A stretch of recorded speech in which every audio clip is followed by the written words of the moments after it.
Hello, fellow primary school teachers.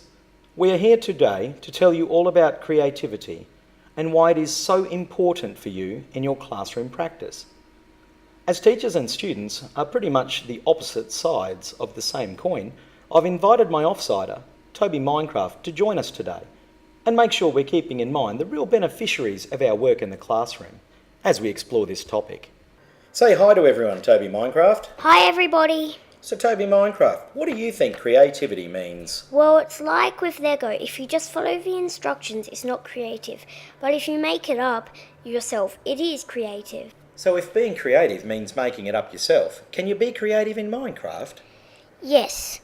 No one tells you what to do. You can build whatever you want or go wherever you want. Most adults struggle to define what creativity is, and that includes the big brains who study creativity. Most of the big brains agree, however, that creativity involves the development of a novel product, idea, or a problem solution that is of value to the individual and/or the larger social group. So in other words, creativity is when you come up with an idea or solution or invention that is valuable to someone.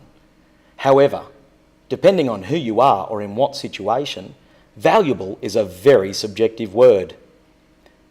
This debate splits creativity into big and little C's, with big C being for eminent or great ideas. Both Mihaly Csikszentmihalyi and Howard Gardner believe that to be considered big C, an idea had to be accepted as such by the field of experts within the idea's domain.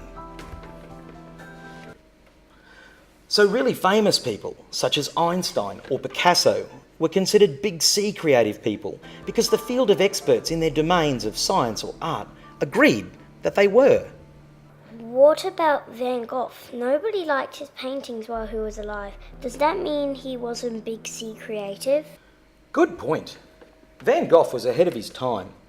So whilst the field in the domain of art did not recognise him as creative during his life, the field in later times did. I think that's an important point you're making, as many creative geniuses are not recognised at the time. Now, more recently, Bagetto and Kaufman developed the 4C model of creativity. This stretches the idea that everyday tinkering is still creative, and if you nurture it, you can, one day, become Pro-C. They still agree, however, that it is only the rare few who become big C creatives.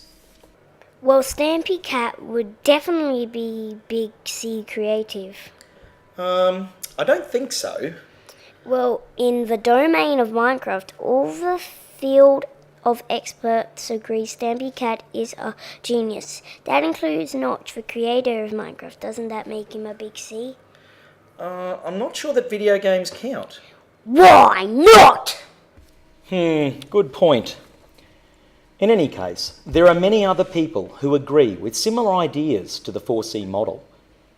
Now, this next idea is super creative compared to the last.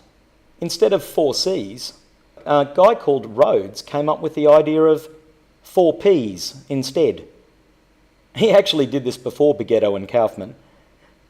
Rhodes believed that creativity was a combination of the person, the process they used, the product they produced, and also what he called the press, which is really just the environment they were working in, but 3 Ps and an E doesn't sound as cool. Why do people always think P is funny? And speaking of why, if I know teachers, and I am one, then they are going to be switching off if I don't start explaining why creativity is important in schools. Toby Minecraft, why do you think creativity is important in school? Well, it's more fun when you do stuff that is creative. You forget that you're learning, and it just seems like you are having fun. According to the 2008 Melbourne Declaration on Educational Goals for Young Australians, the need for young Australians to become creative individuals was incorporated into the 2 goals and agreed to by all state, territory and federal education ministers. Our country does recognise the need for creativity, and it's easy to understand why.